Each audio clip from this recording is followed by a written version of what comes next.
大家好啊，我係萬利點 Alan，今日喺呢度就教一教大家點樣去設定我哋星系列日夜風潮點嘅配對頻道，同埋呢個高低限位點樣設定嘅。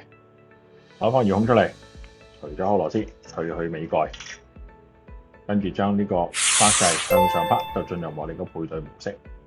將方點上高個掣長撳，佢就會有一下反應喐喐。再嚟左手面 S 呢個掣長撳。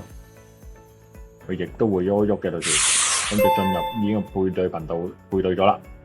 咁我哋就配對高低啦。咁我哋首先要設定向上嘅，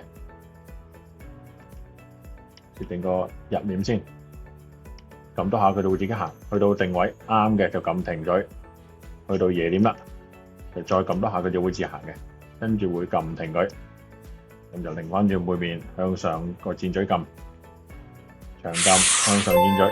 就會係設定咗去上噶啦，亦都係去到夜點落低條槽，去到你需要嘅位置撳停佢，撳埋個日點，再撳多下佢就會行快啲嘅。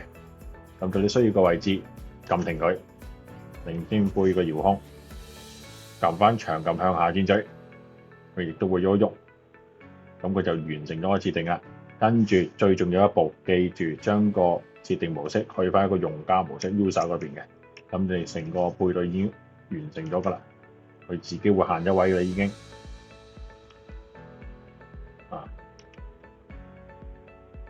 好，今日就講到呢度啦。如果有咩問題唔明白嘅，可以打翻我哋嘅熱線電話技術支援熱線，再唔係嘅就可以打俾我哋嘅客戶熱線去詢問一下嘅。